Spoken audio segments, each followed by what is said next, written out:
here to represents the Lennox and Lombroso Trust, which funds the William G. Lennox Award, which is the highest award that American Epilepsy Society confers. This award honors one of the founders of American Epilepsy Society, William G. Lennox. However, American Epilepsy Society honors many of its members and people who have contributed significantly throughout their life to research and treatment of epilepsy. Among these, and you'll hear these names throughout this meeting, are Cesare Lombroso, Fritz Dreyfuss, Kiffin Penry, Susan Spencer, and Jack Pellock. Award, Dr. Jackie French is all of these things. She's been a groundbreaking clinical researcher, a gifted scientist, and a very strong advocate for patients with epilepsy.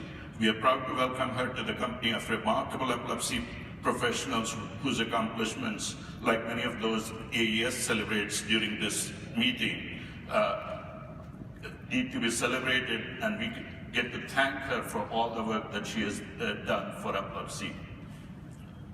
Eli. So we're very pleased to call to the podium Jackie French, our William G. Lennox Award winner.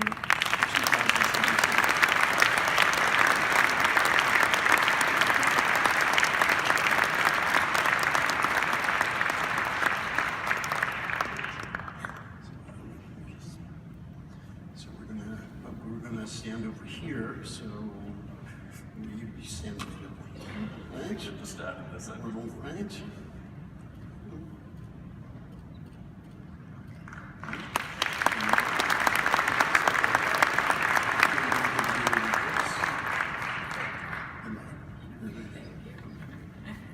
Thank you, Eli.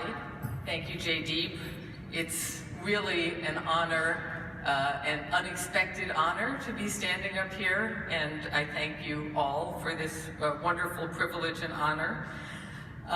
For all of you young people out there, I wanted to say that, yes, and Mark, I mean you, people have been telling me throughout my career, you need to focus on one thing, but I never could focus on one thing, because everything is so fascinating. How can you possibly focus on a single thing?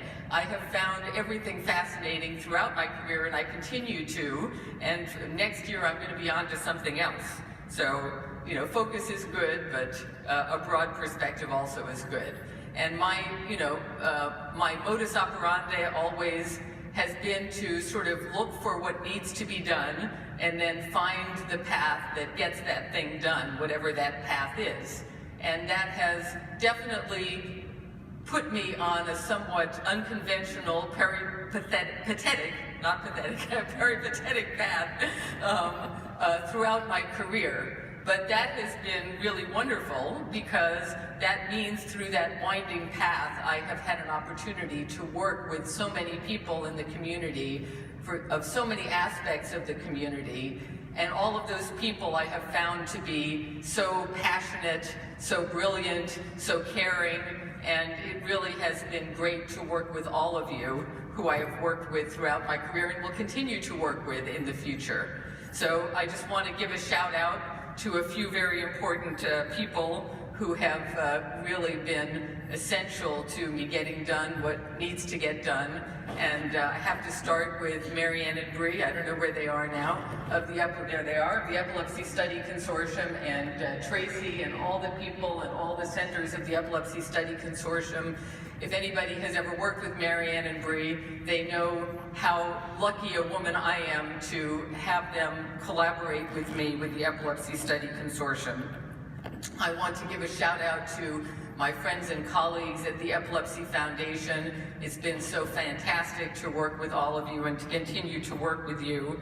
My colleagues at NYU, my mentors and mentees, my former colleagues at Penn. I couldn't have done any of what I've done without all of your help and support and wise advice.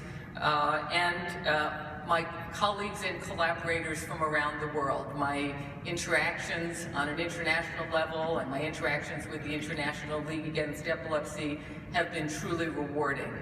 I would be remiss if, again, I didn't talk about some of my former mentors who are not here to be able to celebrate with me. One of them is Peter Williamson, who was just an amazing force, an amazing influence on my career. And I know he's up there somewhere looking down and being gruff, but maybe smiling a little bit.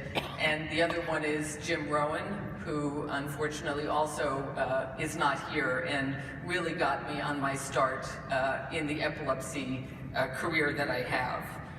And finally, of course, my family, who is represented here by Henry, my husband, who has had many nights that he's been in the house alone. Some of you know that I don't even live in the same city as he does for a half of the week, and he has really been a wonderful support through everything and telling me, you go and do what needs to be done. My son Ben, who's in the front row, my daughter, who's virtually sitting next to him, but is actually in New Orleans at a meeting. And I will tell you that, whenever I said to my kids, I have to go to this meeting and I may not be there for you for, a day or two, they would say, you go mom, you go mom, you go fix the world. So thank you so much to all of you, my family, and thank you to my larger family.